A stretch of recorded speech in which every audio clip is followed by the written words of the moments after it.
Okey, selamat kembali kita dalam podcast kita pada hari ini. Podcast Sembang Santai Perpaduan Negara. Okey, pada hari ini saya selaku moderator IR Izwan Razali akan memperkenalkan kita punya panel kita lah. Ada 4 panel pada hari ini, semua adalah saya jemput istimewa pakar-pakar daripada Universiti Tempatan. Saya perkenalkan yang pertama Dr. Ali daripada pakar ekonomi daripada Universiti Malaya.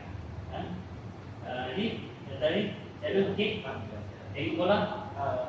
Mula masa tengah fakultas. Sekolah apa, Dr. Ali? Tim saya sedang keluar. Allah, sabar. Adalah. Oh, tu ke? Okey, panel kita yang kedua Dr. Luqman Hakim daripada Universiti Cambridge di Pak Jauh. Selamat pagi Dr. Ridwan. Berapa lama cuti di Malaysia? Hari ini saya cuti di Malaysia dalam 2 minggu lah. Saya nak melawat kawasan santai. Okey, harapnya dapat enjoy lah. Okey, panel kita yang ketiga ini special, seorang aktivis Dr. Zul Helmi, aktivis global. Ya. Terima kasih. Dr. Ridwan. Assalamualaikum. Okey, dan panel kita yang keempat Dr. Aslam daripada mana? Saya daripada Jabatan Geografi. Daripada Jabatan Geografi UNM. Sama dengan Dr. Adi lah. Ya. Hidup ya. Satu kampus. Okey, hari ini saya satu topik lah kita perbincangkan berkenaan dengan perpaduan negara kita. Kalau kita lihat sebelum ini, selepas pada peristiwa kemerdekaan dan selepas pada peristiwa ini, kerajaan telah membentuk satu dasar, iaitu dasar perpaduan kaum, dasar perpaduan negara. Dan dasar ini sangat penting untuk diterapkan kepada rakyat Malaysia supaya semua kaum dapat bersatu padu. Dan ini adalah kita punya blueprint ataupun langkah-langkah untuk kita membentuk sebagai landasan prinsip kepada rakyat Malaysia lah, kita perlu pegang teguh supaya tidak berlaku lagi sebarang sifat rusuhan kaum lah yang telah berlaku sebelum ini. Okey, saya teruskan kepada panel kita yang pertama lah, tadi kata Cik Dr. Luqman. Soalan saya Dr. Luqman berkenaan dengan cabaran digital dan polarisasi algoritma media sosial. Kita tengok sekarang ni kan, di media sosial seperti TikTok, Facebook, YouTube, banyak berlaku pendapat-pendapat berkenaan dengan perpaduan ini kan, yang mana pendapat itu sebenarnya tak menggambarkan realiti yang sebenar pada kaum tersebut. Dan bila algoritma seperti TikTok ni tersebar, berita palsu ni tersebar, maka dia menjadikan satu pandangan lah kolektif kepada pendengar-pendengar, penonton-penonton ataupun pemilik akaun media sosial tersebut. Jadi soalannya, sejauh manakah dasar perpaduan negara yang ada sekarang ini bersedia untuk menyekat penularan sentimen perkauman yang sengaja dimanipulasi oleh algoritma ini? Silakan Dr. Okey, Assalamualaikum. Selamat pagi kepada Dr. Ridwan, khususnya Ali, Saudara Zul dan Saudara Aslam. Okey, bila disebut tentang algoritma, dia adalah satu perkataan ataupun searching engine di dalam Google ataupun di dalam Facebook ataupun di dalam TikTok. Apabila contoh kita nak cari barang sesuatu, dia akan keluar yang kita nak lah yang kaki. Tapi apabila kita dalam konteks kita sekarang ni, kita contohlah hari ini adalah berlaku pergaduhan kaum kita search tentang komunis, benda tu akan keluar. Dan benda tu juga, perkara ni juga akan keluar. Contohnya kita cari di dalam Facebook, di dalam TikTok, dia akan ada link. Dan setiap item yang di search dan kita type tu, bila kita keluar, dia akan keluar berita-berita semua yang contohnya dalam sehari tu adalah 30 daripada kawan kita cari perkara tentang komunis contohnya lah, ataupun perkara kaum. Okey. Dan berita tu masuk dekat dalam kita punya page.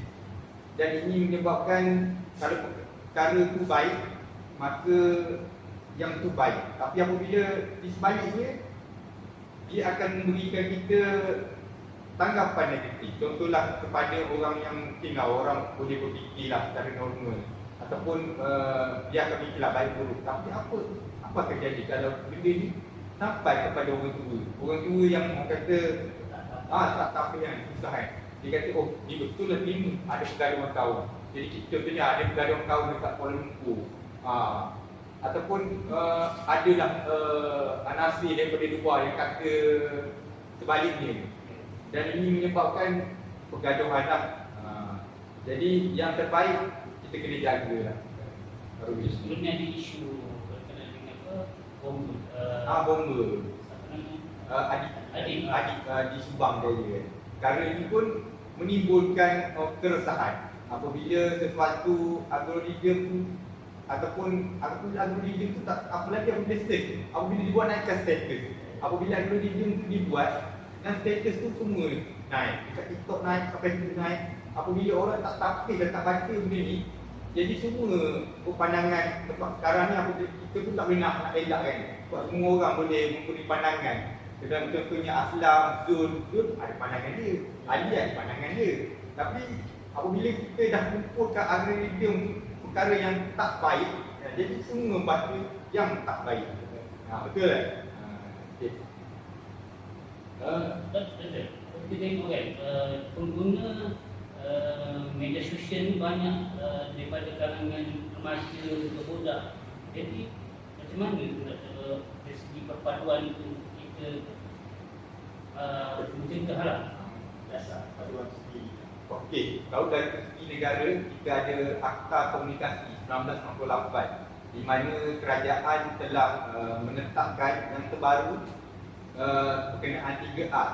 Dan yang terbaru lagi, budak bawah umur 18 tahun telah dihadkan untuk dalam penggunaan teknologi, contohnya dalam media sosial Facebook dan TikTok, di mana kerajaan melarang ataupun menutuplah ruang untuk kita anak-anak muda nak buka tentang berita-berita palsu ataupun berita-berita sebaliknya.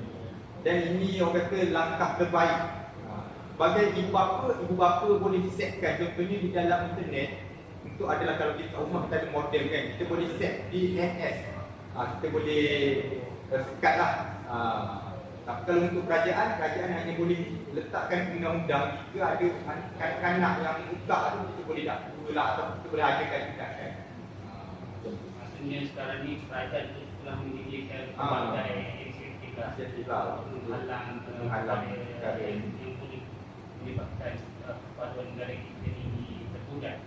Okey, terima kasih Doktor. Sekarang saya teruskan kepada panel kita yang kedua. Okey. Lama nak jumpa kawan saya. Dekat 2 tahun kita jumpa kan.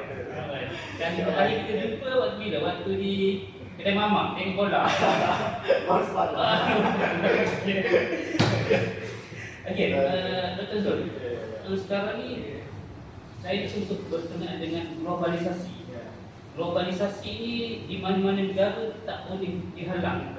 Maknanya kita akan terlibat sama.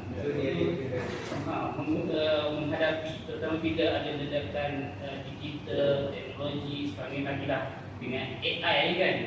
Okey, jadi bila kita tengok globalisasi, bagaimana perpaduan, dasar perpaduan negara kita ni nak defend ataupun nak menghalang unsur-unsur globalisasi seperti LGBT, pahaman liberal yang diterima masuk di Malaysia ni. Bagaimana dasar-dasar pada dari kita ni menghadapi cabaran tersebut? Ya, silakan. Saya sangat baik kepada Aisyah Tuan ni. Saya Sahabat saya lah. rahsiakan AI tu tapi kita sebut lah. Tahu apa saya jawab sikit lah daripada soalan daripada Aisyah Tuan tu. Jadi ya, rasa pandangan lah dasar kepada negara ni. Dia kata masih lagi relevant untuk masa kini lah. Sebab apa? Sebab dia semakin penting untuk era globalisasi kembali. Sebab kita lihat globalisasi itu sebenarnya membuka peluang lah pada orang kata benda-benda yang baru lah, perdagangan dan teknologi. Tapi kita tengok juga globalisasi ini membawa kepada apa? Budaya, ideologi, gaya hidup dan nilai kepada seluruh dunia lah. Sebab apa? Sebab globalisasi ini adalah dunia yang bersempadan. Kita dapat sesuatu benda tu, dapat daripada dunia jari je. Contohnya melalui TikTok, melalui Facebook, melalui WhatsApp dan sebagainya. Jadi kita lihatlah untuk generasi muda dari ayat tujuan, kita nak sebut kepada ayat tujuan ni. Kata dia telah dapat pengaruh yang sangat cepat daripada luar dalam masa yang singkat je. Contohlah saya di Kelantan, saya nak pergi ke Amerika, kita dapat maklumat, saya tak perlu pergi Amerika untuk tuan-tuan ayat. Saya just buka pun, kita search je benda apa yang kita nak. Jadi kita dapat benda tu dari jari. Sambil duduk Sambil duduk, goyang kaki, rintek-rintek, sambil mati pun boleh dapat maklumat. Itu yang orang kata kadang-kadang dia tu bahaya juga kalau tak kawal. Jadi kita nak tengoklah benda-benda macam ni. Kita kupas, tak ada benda dalam tak. Jadi sebenarnya teknologi ni ataupun globalisasi ni dia memberi manfaat barulah kepada kita sebenarnya. Tetapi kalau sesuatu kerajaan tu orang kata pengguna tu tak buat secara kata penapisan terhadap apa yang telah diboleh tu saudara tuan ataupun tuan, ia menyebabkan berlakunya pencairan identiti nasional lah. Itu yang kata menyebabkan kerisauan untuk anak-anak muda pada hari ini saudara tuan. Jadi perkara ini telah menyebabkanlah orang kata anak-anak muda generasi ini telah kata mengabaikan ataupun mula mengutamakan masyarakat kata budaya masyarakat luar. Kalau macam Dr. Izwan pernah lihat kan hari ini orang kata anak muda ini betul-betul tertarik dengan K-pop betul. Macam zaman saya dulu tertarik dengan subculture. Subculture dia pernah menggunakan metal. Kalau macam Pang skinhead itu memang satu culture lah. Globalisasi. Ya. Kalau macam ayah kita suka budaya macam mana? Saya memang suka budaya yang sifat apa? Yang muzik. Lifestyle music. Sebab tu pemakaian saya daripada luar kalau ada macam Cobain. Jadi sebab kat sini kita akan sebab kita lihat orang kata masyarakat generasi kita terlalu mengagumkan orang kata K-pop ni dengan orang kata artis-artis Korea sebenarnya kan yang menyebabkan orang-orang muda pada hari ini untuk pengetahuan artis tuan saya buat kajian kita lepas kan telah menyebabkan orang kita telah mengangkat K-pop ni ke dalam orang kata untuk membina budaya dia, dari sudut pakaian dia, dari sudut orang kata cara dia bercakap kan. Tapi dia tak baik. Tapi inilah kita nak lihat peranan dasar kepala negara itu sendiri, apa yang patut dia buat. Jadi kita lihatlah dasar ini kita lihat bukan sekadar untuk menghalang globalisasi, sebenarnya dia tak dekat pun anak muda untuk kata tengok K-pop, tengok apa, tengok Jepun je lah anime kan, kita tak halang pun mereka tak halang tapi kita ada penapisan untuk benda macam tu.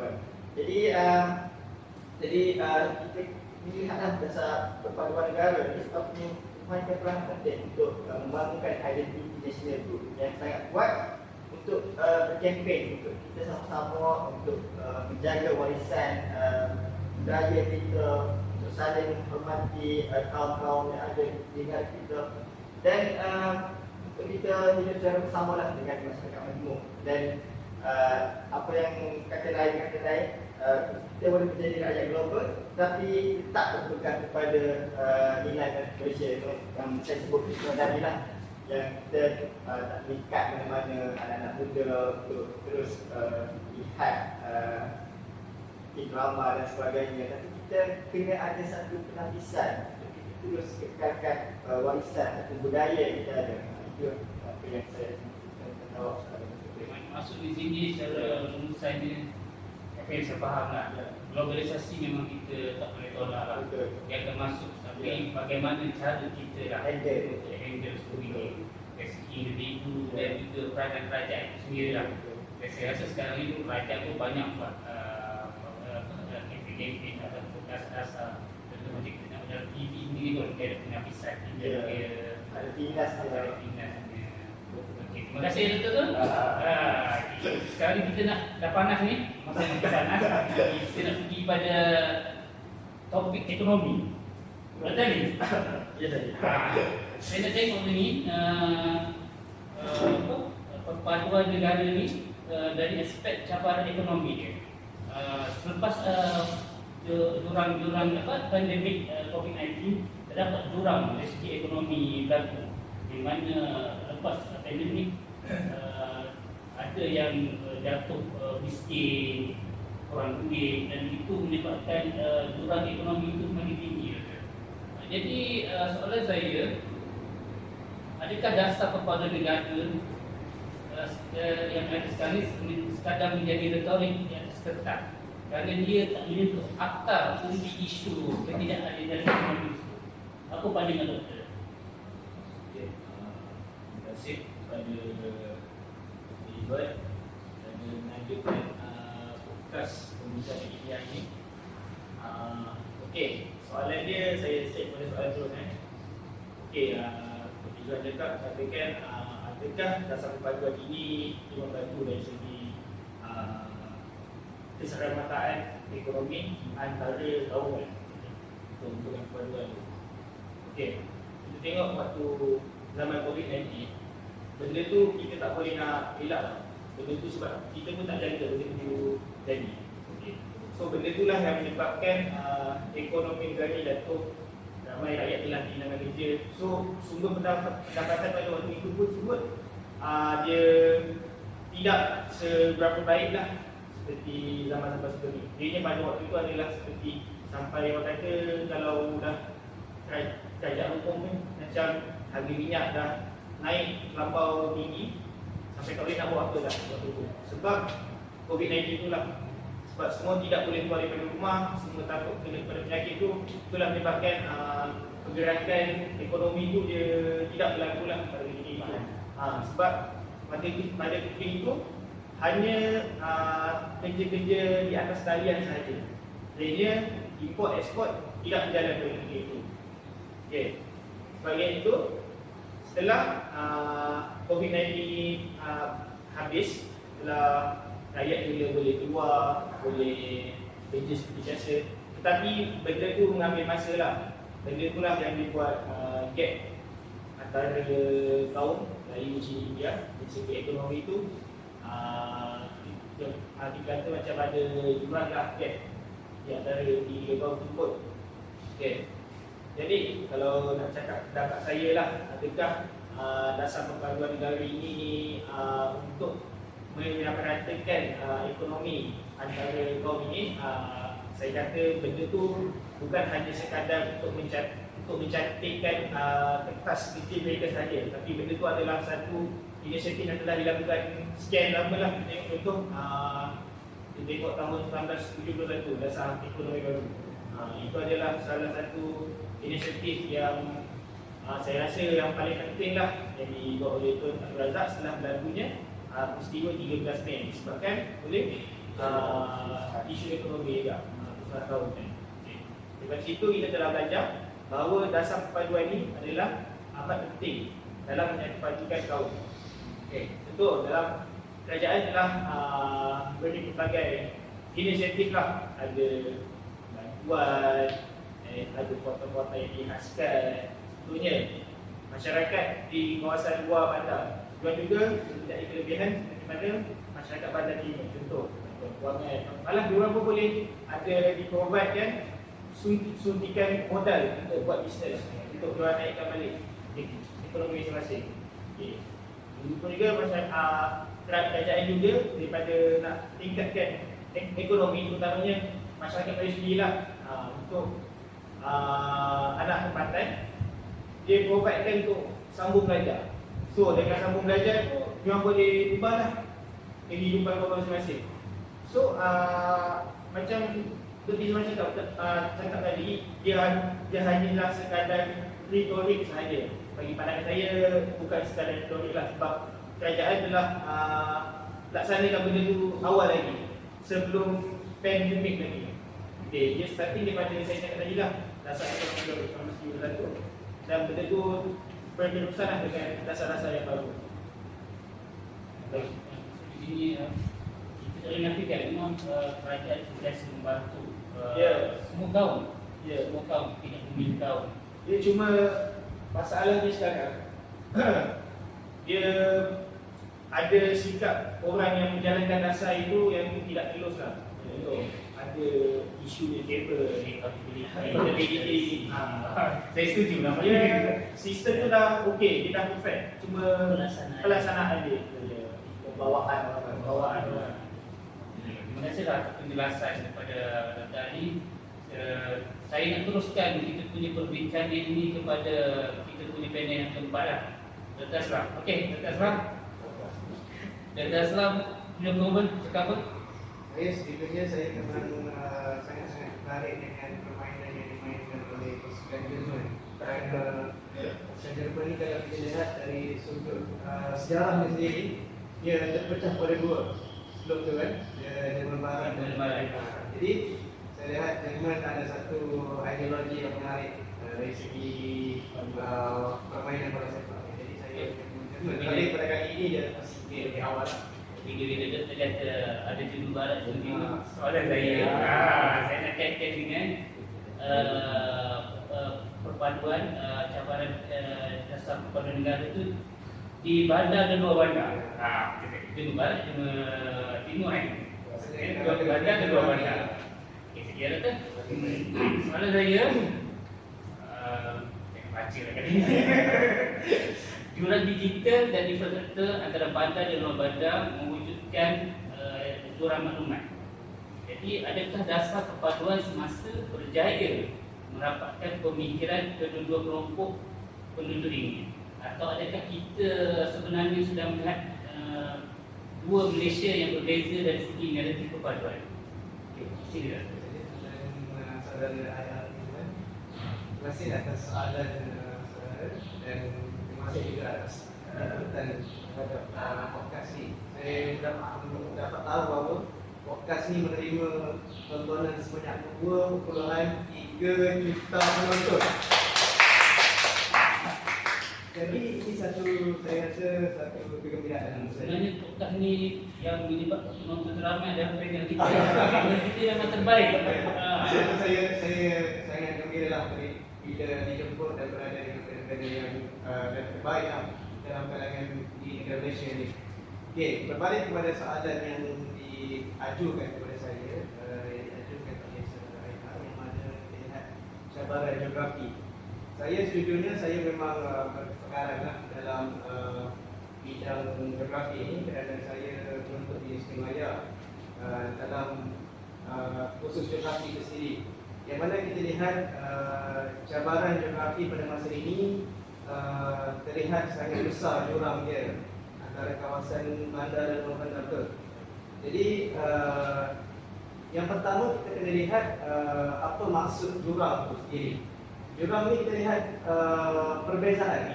perbezaan yang di mana satu tempat dengan satu tempat yang lain memberi kesan kepada mobiliti ke, sosial ke, ekonomi ke, dan apa-apa segala segi pemikiran yang kita boleh lihat. Jadi isu yang dibawa sekarang tadi yang mana dasar perpaduan memberi kesan kepada geografi ke, dasar luar bandar dan di bandar. Saya lihat bahawasanya jurang yang berlaku pada aktif ini dia masih melebar. Atas faktor kerana kita lihat ketercapaian ataupun jurang di antara bandar dan luar bandar itu mendapat akses yang berbeza. Bagaimana contoh kita lihat, saya sendiri pernah buat kajian lapangan di Pulau Keri, di Selangor, di kawasan penduduk orang asli khususnya, yang mana kita lihat mobiliti orang-orang asli di Pulau Keri di Selangor, ataupun contoh kita ambil Timur Musang, yang mana perpaduan itu kita tidak nampak secara menyeluruh kerana komposisi penduduk tidaklah berintegrasi antara kaum-kaum yang berbeza. Sebagai contoh di Gumusan kita lihat komposisi penduduk Melayu itu lebih ramai daripada penduduk ataupun kaum-kaum yang lain. Jadi macam mana kita nak lihat adanya satu proses perpaduan yang kukuh dalam kalangan masyarakat, sedangkan inisiatif daripada kerajaan adalah untuk memperkukuhkan integrasi nasional yang mana menggabungkan segala kaum dan segala etnik kan dalam satu bumbung. Jadi juga kita lihat kawasan di bandar, contohnya untuk Putrajaya. Putrajaya ni satu kita lihat smart city lah, saya boleh bagi tahu, kerana dia mempunyai segala lengkap lah dari segi fasilitinya, dari segi ketercapaian internetnya. Itu yang membuatkan satu elemen yang mana integrasi nasional dari segi perpaduan kaum itu dapat dicapai kerana semua terletak di situ. Jadi kita lihat berbalik pada soalan ini, yang mana kita lihat dua Malaysia yang berbeza. Saya agak bersetuju juga dengan statement tersebut kerana kawasan bandar dan kawasan luar bandar ini sangat ketara dari segi perspektifnya. Kerana meneliti kawasan bandar dan kawasan luar bandar itu masih ada beberapa jarak ataupun jurang yang masih lebar. Jadi saya boleh katakan yang mana jawapan dasar perpaduan yang sedang dibina oleh kerajaan pada waktu ini setelah kita merdeka selama hampir berapa tahun? 60 tahun kan? Saya rasa dasar perpaduan itu berjaya, ya, tapi tidak menyeluruh. Dari segi komposisi penduduk ataupun geografi yang wujud di muka bumi Malaysia ini, termasuk juga Sabah Sarawak, tidak menyeluruh secara sama rata. Okey, terima kasih Doktor. Jadi maksudnya di sini apa ya bang? Usaha untuk merapatkan juran antara luar bandar dan bandar ini telah sentiasa berlaku. Tentu saja saya boleh lihat dari segi aspek pendidikan. Memang kita dah terapkan daripada sekolah rendah hingga ke tadika lagi usul perpaduan ini. Cuma yang masalah kita adalah dari segi digital berlaku. Mungkin kalau pendalaman itu susah sikit sampai kan. Nampaknya masa kita pun dah semakin habis ni masa ni kan. Jadi saya nak tanya satu perkataan saya kepada student kan. Bila saya sebut perpaduan di Malaysia, apa yang mewakili satu perkataan tersebut? Okey, saya mulakan dengan Dr. Norman lah. Okey, apabila kita sebut kepada perpaduan ni adalah antara kita dengan pelbagai kaum, adalah joint venture kita dengan pelbagai kaum yang baik. Orang kata bersosial baik, berkawan baik sesama kita. Saya memiliki satu perkataan. Okey, perkataan bertanggungjawab berjaya. Betul? Identity. Identity. Ya. Dua perkataan. Ini kampung kan? Jadi bekerja sama. Dia menyatu padukan. Menyatu padukan. Tak ada yang pilih gagal. Rasakan tapi boleh tahu baik. Di mana sini saya pada Musa bahawa semua ahli panel mengatakan dasar pada negara itu adalah satu kejayaan yang kita peliharalah. Kita teruskan dan kita lah yang akan sebagai ejen penyambung untuk meneruskan perpaduan ini. Siapa lagi kalau kita dalam Malaysia kan. Okay, namanya kita punya podcast kita dah tamat tadi. Jadi sebentar lagi saya belanja lah. Air je, air kosong. Saya pakai. Maka tak ada lah. Jadi apa podcast yang akan dibawa pada Minggu depan kita kita nak lebih hot Kita bicara pasal perpaduan. Minggu depan kita ada spesifik lagi